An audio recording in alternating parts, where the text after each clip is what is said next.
Muy bien, ¿se ve en mi pantalla? Sí, sí. Vale, chéverísimo entonces, veamos.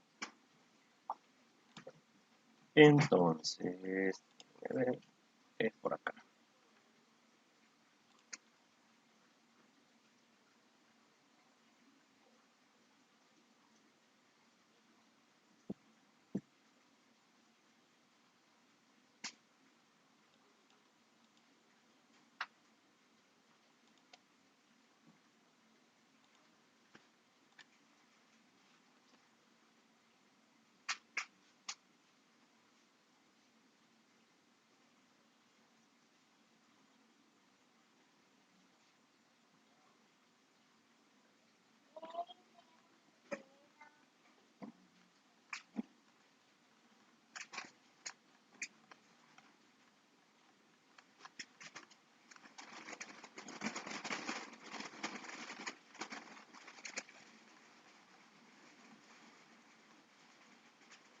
Vale, si se fijan entonces acá en este documento, lo que tenemos inicialmente habla acerca de las variables. En el caso de las variables, lo que nos dice el documento es de que al momento de graficar, ¿verdad? Necesitamos como mínimo dos variables porque para cada una de ellas son las que se van a representar en el plano coordenado. Y ese plano coordenado, el que se ve aquí inicialmente, es el de dos dimensiones, es decir, para las variables x y y, como tradicionalmente se les dice, ¿verdad? Entonces, nos habla en un principio acerca de cómo es que se pueden relacionar dos variables, por ejemplo, aquí nos habla de volumen en centímetros cúbicos y que está relacionado con el ancho y el largo de la base, ¿verdad? Y h, que es el alto en centímetros de una caja. Entonces, ¿cómo se calcula el volumen? Entonces, esta es una ecuación, por ejemplo, esta, en la que la variable dependiente es el volumen. Y se le llama dependiente porque depende de los resultados de otras variables, en este caso, de L, de A y de H, que esas son las variables independientes, ¿verdad?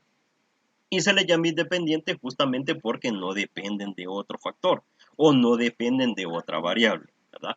Son entonces las variables predictorias o, dicho de otra forma, las variables explicativas, es decir, las que explican al final cuál va a ser el volumen en centímetros cúbicos, es decir, el resultado. Entonces, cuando nosotros vamos a graficar, no vamos a ocupar tantas variables como en este caso, ¿verdad? En el caso, como nos lo dice acá el documento, al momento de graficar, nosotros iniciamos graficando en dos dimensiones, es decir, en X y Y, ¿verdad? Es como la introducción a las gráficas. Luego vienen algo que ya se puede hacer, son las gráficas en tres dimensiones, donde normalmente se tienen las variables X, Y y Z, y pues entonces en ese caso graficar en tres dimensiones tiene un poquito más de dificultad, ¿verdad? Pero eso se va logrando con la práctica. Eh, Antes de seguir con el tema, les quiero comentar de que aquí ya comenzó a llover y por si acaso se corta la llamada o no me escuchan, pues es por eso, ¿verdad? Porque ya está lloviendo algo fuerte. Pero bueno, vamos a ver cuánto contenido cubrimos. Bien, entonces acá, por ejemplo, vean, tenemos un gráfico en dos dimensiones, es decir, donde tenemos dos variables, ¿verdad? Donde esto se refiere al consumo eléctrico. Tenemos las medidas en el XY, ¿verdad? Y en las medidas en el eje X acá el horizontal, ¿verdad? Y en el eje Y que es el vertical, ¿ya? Entonces, si podemos ver un poco acá en el ejemplo 6 para tener una idea de qué es lo que se está graficando, nos dice, la información que se presenta en el gráfico es el consumo de energía eléctrica en kilowatts acumulado por dos casas, casa A y casa B. Se tomó el consumo acumulado del primero de cada mes durante un periodo de 12 meses, ¿ya? Y por eso es de que aquí en el eje X tenemos las medidas desde 0 hasta 12, ¿verdad? Y eso se refiere a los meses. Listo, ahí tenemos ya la primera variable, que es el eje X, ¿ya? ¿Y el eje X qué es? Los meses transcurridos durante todo un año. Bien, se desea saber, dice, ¿cuál de las dos casas tuvo en el quinto mes el mayor consumo acumulado? Cuando los consumos acumulados son iguales. cuando el consumo acumulado de la casa B superó el consumo acumulado de la otra, es decir, de la casa A. ¿Cuál es el consumo acumulado en la casa A hasta el tercer mes? Estime en cuál de los meses se dio el mayor consumo en la casa 1, ¿verdad? O en la casa cualquiera de ellas, ¿verdad? Esto es la referencia, perdón. Esto se nota, dice, determinando la inclinación que presenta la línea. Si está más inclinada, es que aumentó más rápido, ¿verdad? Y con eso lo que se puede analizar es la tendencia. Entonces, si se fijan, nos está diciendo acá de que la casa A es la línea punteada y la casa B es la línea continua. Es decir, para las dos casas se han graficado los valores y lo que podemos observar de acá es que para la primera lectura que se dio, ¿verdad? Cuando se estaba en el primer mes, ¿verdad? Para la casa B, que es la línea continua, se tuvo, si se fijan ustedes, la escala en la que va el eje Y va de 0 a 500, a 1000, a 1500, a 2000, a 2500, a 3000, ¿verdad?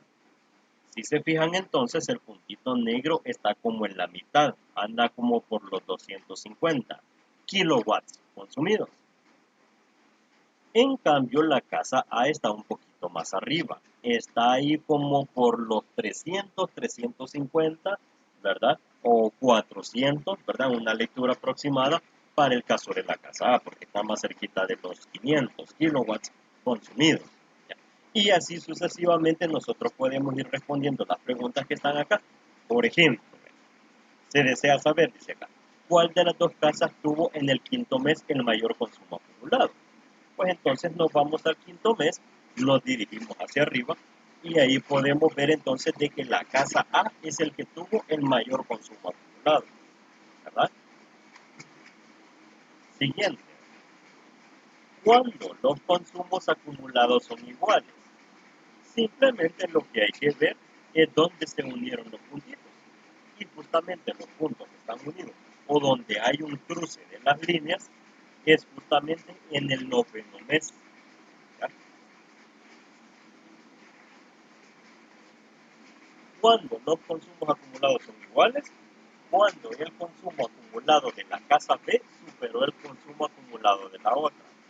Cuando superó el consumo de la casa B. Es a partir del décimo mes, ¿verdad?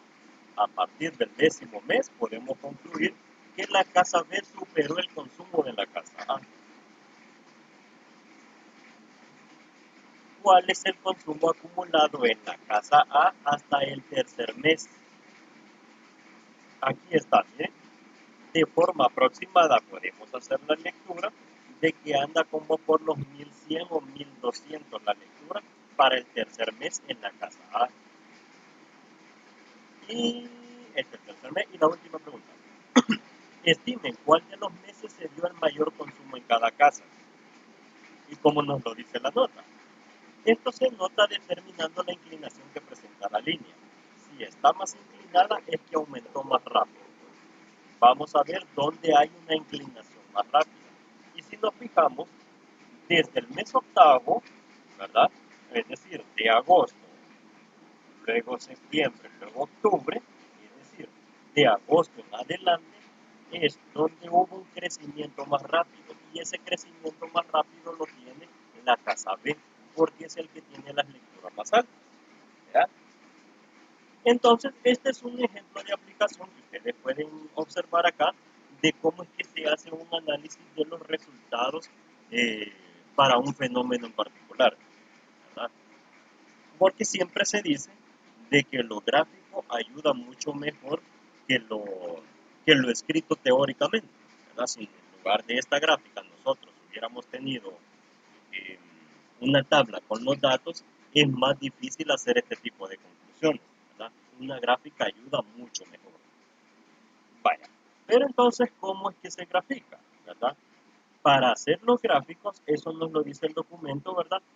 Y para ello, esto es, digamos, este ejemplo es como una introducción para hablar del sistema de coordenadas rectangulares.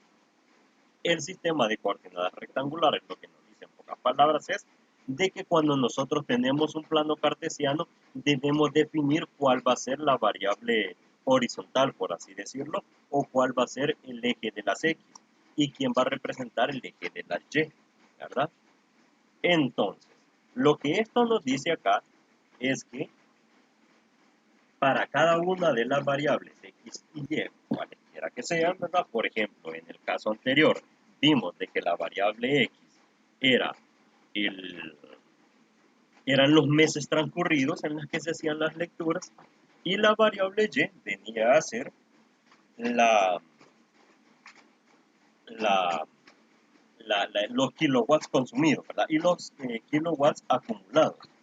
¿Ya? Ahí se tienen entonces las dos variables. Pero de forma general se dice, ¿verdad?, de que en el caso del plano cartesiano se tienen las variables x y y, donde los puntos se van a denotar como a, b. Este libro en particular utiliza el punto y coma, no hay ningún problema.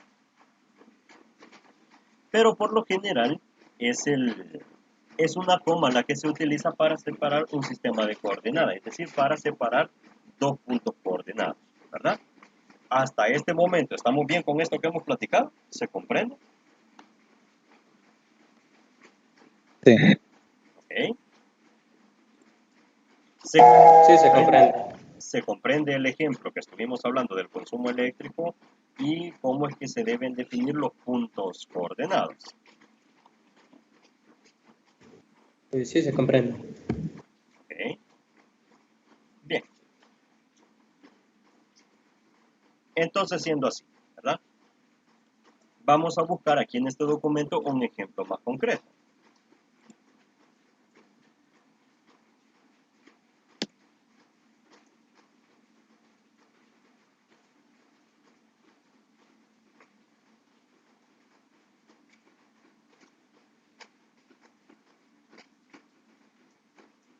Vamos a ver.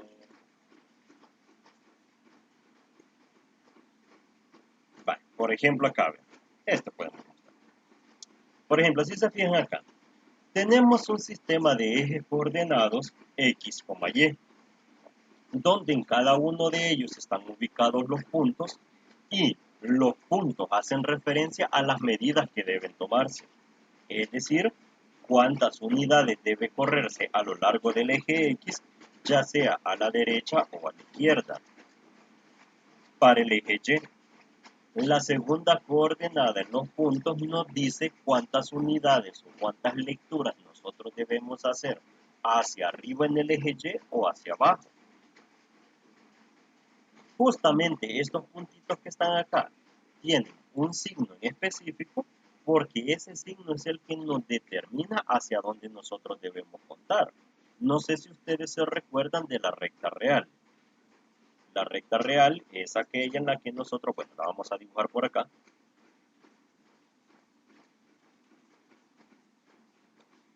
Vamos a poner esto acá. Y en el caso acá, ¿verdad?, de las rectas, vamos a ver dónde fue que me dijeron la vez pasada que aquí está, que había líneas, ¿verdad? Ah, bueno, de hecho vamos a usar esta. Aquí está. ¿Bien? Entonces, dada esa recta, lo que esta recta nos determina acá es que siempre en el punto central va a estar el 0. Se cuenta la parte positiva hacia la derecha, donde vamos a colocar 0, 1, 2, 3, 4 y así sucesivamente, ¿verdad? La parte negativa se corre hacia la izquierda, donde tenemos menos 1, menos 2, menos 3, ¿verdad?, menos 4 y así sucesivamente, ¿ya? Entonces, esto es lo que se conoce como recta real. No significa de que tenga solo números enteros, ¿verdad? Por lo general y por conveniencia, se le anotan números enteros, ¿verdad?, para hacer más fácil su comprensión. Pero se le llama recta real porque abarca a todos los números reales. Y dentro de los números reales, ¿quiénes están? Están los fraccionarios, están los quebrados, ¿verdad? Están los enteros, ¿verdad? Es decir, que aquí están todos los numeritos hasta los que abarcan punto decimal. Por ejemplo, si nosotros queremos señalar 1.5, va a estar acá en medio. Si nosotros queremos señalar menos 2.3, entonces tenemos que correr hacia la izquierda hasta menos 2 y luego un pedacito más hasta llegar a menos 2.3, por ejemplo. Bueno, entonces con eso, para quitar esto de aquí. Entonces a partir de la recta real es cuando entonces acá se define un eje vertical. Y para eso acá vamos a utilizar también una recta aquí, donde a este comúnmente se le denomina el eje de las Y.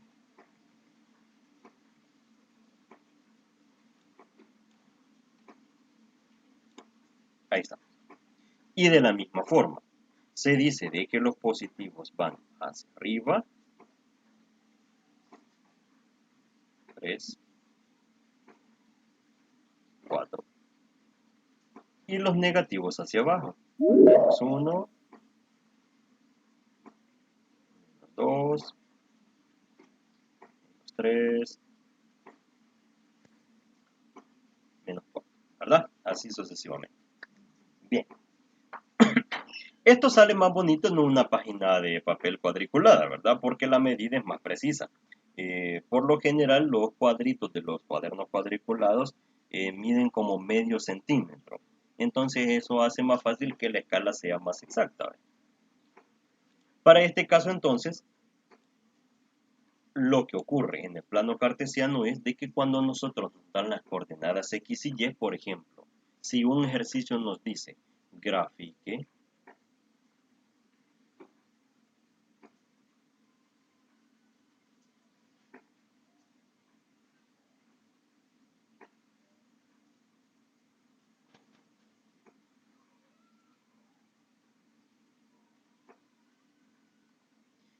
los siguientes puntos, por ejemplo.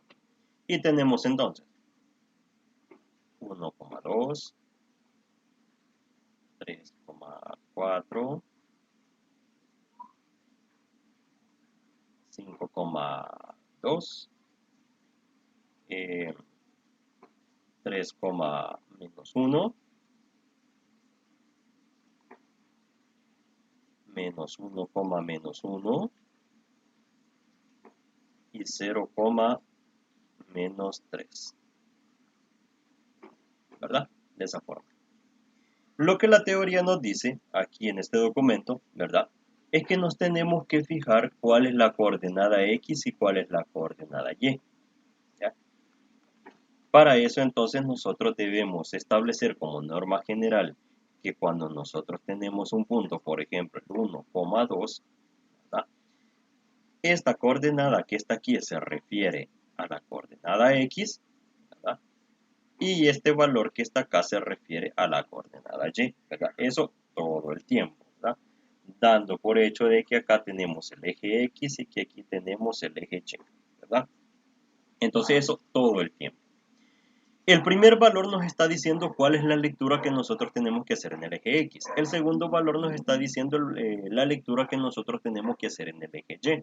Entonces de esta forma, nosotros debemos contar entonces una unidad hacia la derecha porque el 1 es positivo. Y luego de eso tenemos que contar hacia arriba 2 unidades porque el valor de Y es positivo también. Significa entonces de que el punto va a estar ubicado aquí. Para el siguiente punto, el 3,4, debemos contar 3 unidades hacia la derecha y hacia arriba debemos contar, ¿verdad? 4 unidades. Es decir, que a la altura de 4, ahí vamos a dejar el punto. El siguiente punto es 5,2, o sea de que el 5 está por aquí, es el siguiente. 5,2 nos ubicamos 5 en X y luego contamos 2 unidades hacia arriba. Y entonces el puntito aquí va a estar definido. El siguiente es 3, menos 1.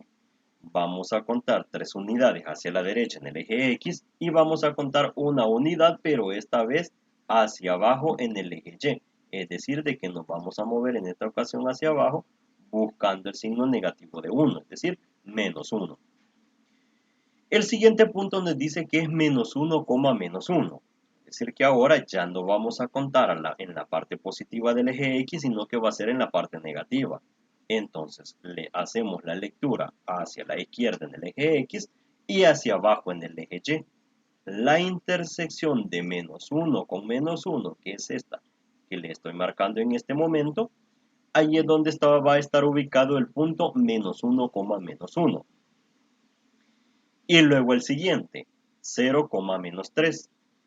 Quiere decir en este caso de que 0 es el origen, este que está acá.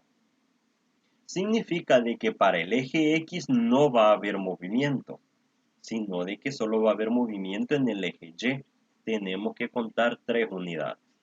Como está negativo, las vamos a contar hacia abajo, ¿verdad?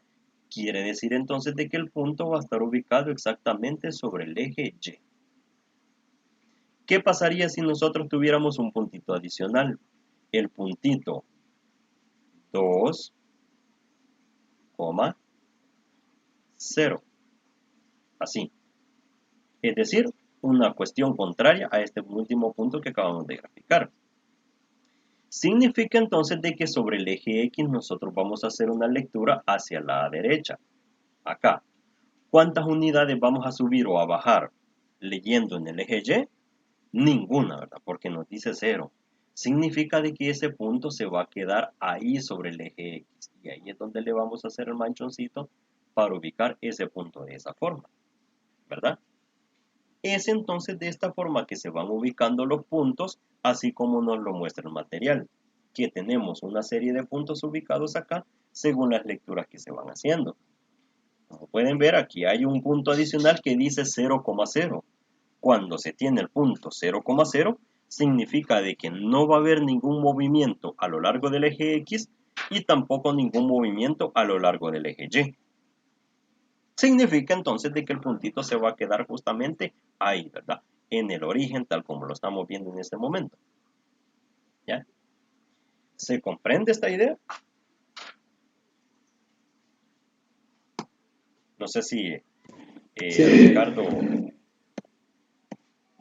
le queda ahora más demostrado cómo funciona esta cuestión.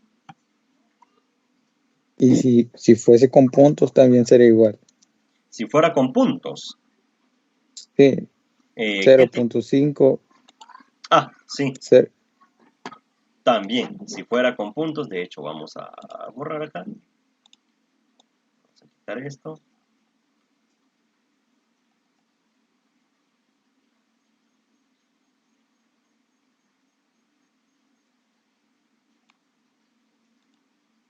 Si fuera con puntos decimales, por ejemplo, que tuviéramos el punto 0.5, 0.25, digamos. Es decir, la cuarta parte de una unidad. ¿Así? Sí. Entonces, en este caso, lo que ocurriría es de que tenemos que hacer la lectura de 0.5 hacia la derecha, es decir, estaríamos ubicados acá, ¿verdad?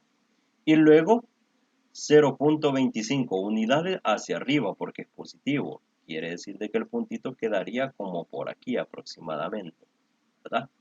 Ahí de esa forma. Solo que en este caso, las cuestiones decimales no se anotan exactamente así en decimales en los puntos coordenados, sino de que la norma general que hay que seguir es que cuando tenemos coordenadas con punto decimal, hay que escribirlos en notación fraccionaria, es decir, 0.5 es un medio, ¿verdad? Y 0.25 en fracción es un cuarto. Así entonces es como se deben anotar las coordenadas fraccionarias, ¿verdad? Siempre van en forma de fracción, nunca como punto decimal. Pero nosotros sabemos de que aquí nos están hablando de una fracción, ¿verdad? Esto es norma general escribirlo así.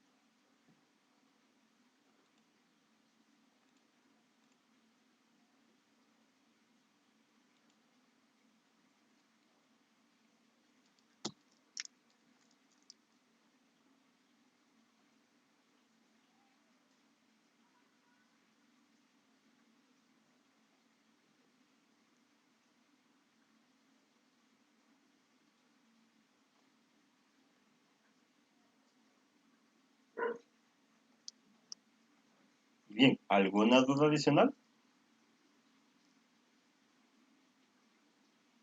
No, solo ya comprendido. Perfecto, perfecto. Eh, en cuanto a los demás, ¿alguna duda adicional sobre esto que hemos conversado?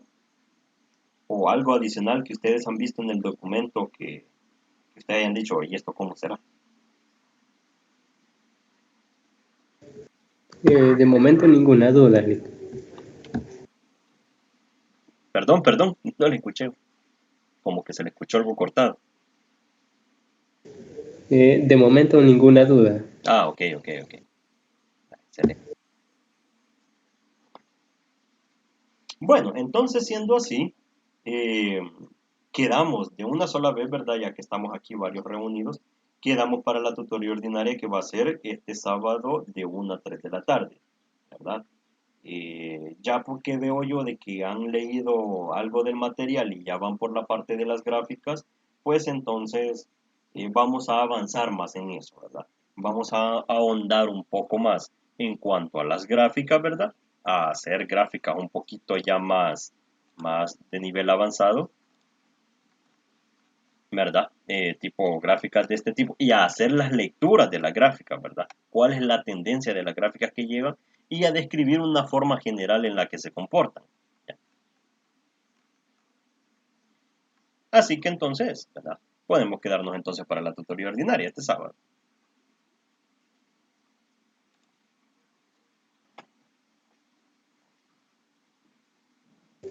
Está bien. Ok, quiero ver, ¿alguien me escribió por acá? Dice, ¿será posible las tutorías de las 8:30 en adelante de la mañana? Fíjese de que no, Edwin, porque justamente de 8 a 10 de la mañana llevo una tutoría de otra materia, de estadística. Así que, de la noche. Mm, bueno, no sé qué dicen los demás. ¿Será que les parece mejor en la noche que en el día?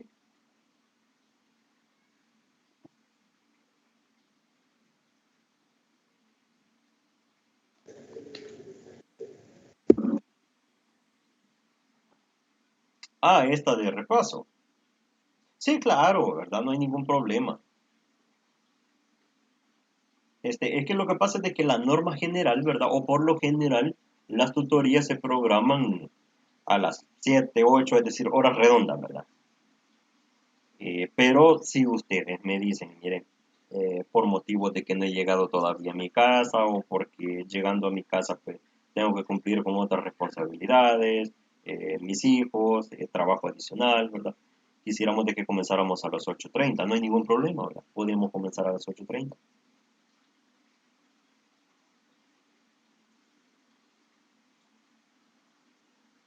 Ok, comprendo.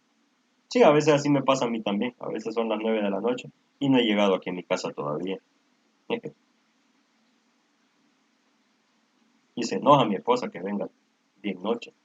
Piensa que por otro lado he andado.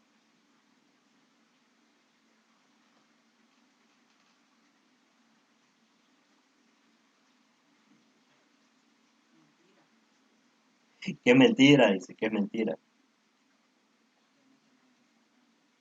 ¿No?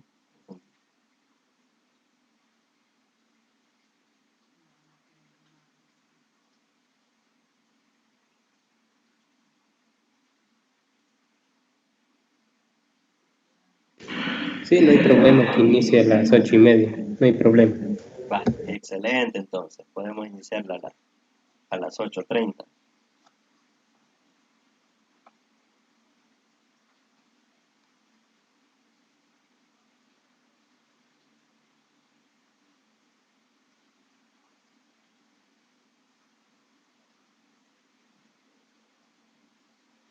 Va, en el caso de José Antonio dice de que a las 8 para no terminar tan tarde. Dice.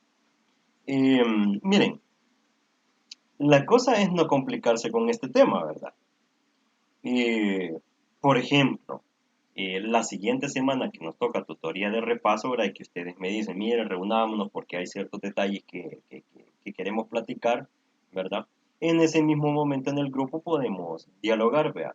Por ejemplo, Edwin dice de que porque llega tarde a su casa, de que prefiere que comience a las 8:30. Tal vez ya llegó a las 8, ¿verdad? Tal vez ese día en particular sí alcanzó a estar a las 8 y entonces comenzamos a las 8, ¿verdad? Y si no, pues comenzamos a las 8:30, ¿verdad? Como lo dice José Antonio ahí, pues él está dispuesto a apoyar a los demás, ¿verdad? Y como les he dicho también, no es de que nos va a tomar 2 horas esta tutoría de repaso, ¿verdad? Que si comenzamos a las 8, vamos a ir terminando bien matado a las 10, ¿verdad? Por lo que les comentaba al principio, de que eh, tanto ustedes como yo tenemos otras obligaciones que atender en el hogar al momento de llegar, y pues se hace difícil invertir 2 horas de la noche en una clase, más si se llega cansado del trabajo. Así que por eso es de que les decía de que una forma más práctica en la que podemos ir solventando las dudas y cubriendo el contenido de la plataforma es eso, ¿verdad? Dar lectura a los PDF que están publicados en cada unidad, ¿verdad? Ir anotando cuáles son las dudas que se tienen y el momento de la tutoría de repaso de un solo, ¿verdad? De un solo resolver las dudas puntuales, esto se resuelve así, esto es así, y así que eso no nos tome mucho tiempo, ¿verdad?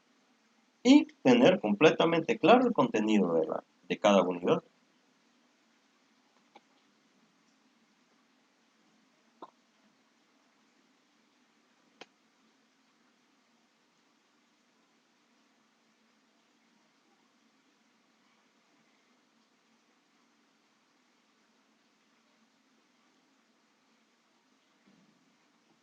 Muy bien. Bueno, como les digo, ¿verdad? Eh, Conforme vaya llegando el día en el que nos vamos a reunir, ahí vamos platicando, ¿verdad? Si lo dejamos 8:30, ¿verdad? Según el tiempo de cada uno, ahí podemos irnos ajustando, ¿verdad? No es que vamos a estar regidos por un horario súper estricto. Ya en el caso de las tutorías ordinarias, ahí sí ni modo, ¿verdad? Sábado de 1 a 3 de la tarde, eso sí, lastimosamente no se puede mover. Diga, José Antonio. Buenas noches, licenciado y compañero. Buenas noches. Fíjese que yo sí estoy de acuerdo, ¿verdad? Que, pues sí, si el compañero se le hace difícil el horario, pues le demos esa hora. Independientemente, ¿verdad? A la hora que se haga, yo creo que nos ayudaría bastante el licenciado que mandara la grabación ahí en la brevedad de lo posible, ¿va? Por si alguna razón, ¿verdad? Sí, sí. Yo a veces ni a las 9 he venido, así que, ¿verdad? Pero Estamos iguales, hay ¿verdad? que, sí, hay que, me quedo con la grabación, ¿verdad? Y por eso es que yo hago hincapié en eso de las grabaciones, ¿verdad? Va, Y perfecto. por Es más, otro ya lado, ahorita, el sábado terminando se acá. abarcaría también lo de las funciones. Sí, sí, claro. El sábado vamos a ver todas las funciones. Ok, Ujú. Y está ya bien. ahorita, terminando esta conversación que tenemos, empiezo a subir el video a YouTube para compartirles el enlace por acá. Por si acaso el coordinador se tarda en subirlo a la plataforma, mejor se los comparto en el grupo más rápido. Sí, está bien. Ok. Muchas gracias, Lick. Buenas noches. Bueno, pues pasen buenas noches también. Ha sido un gusto. Gracias igual, buenas noches. Buenas noches.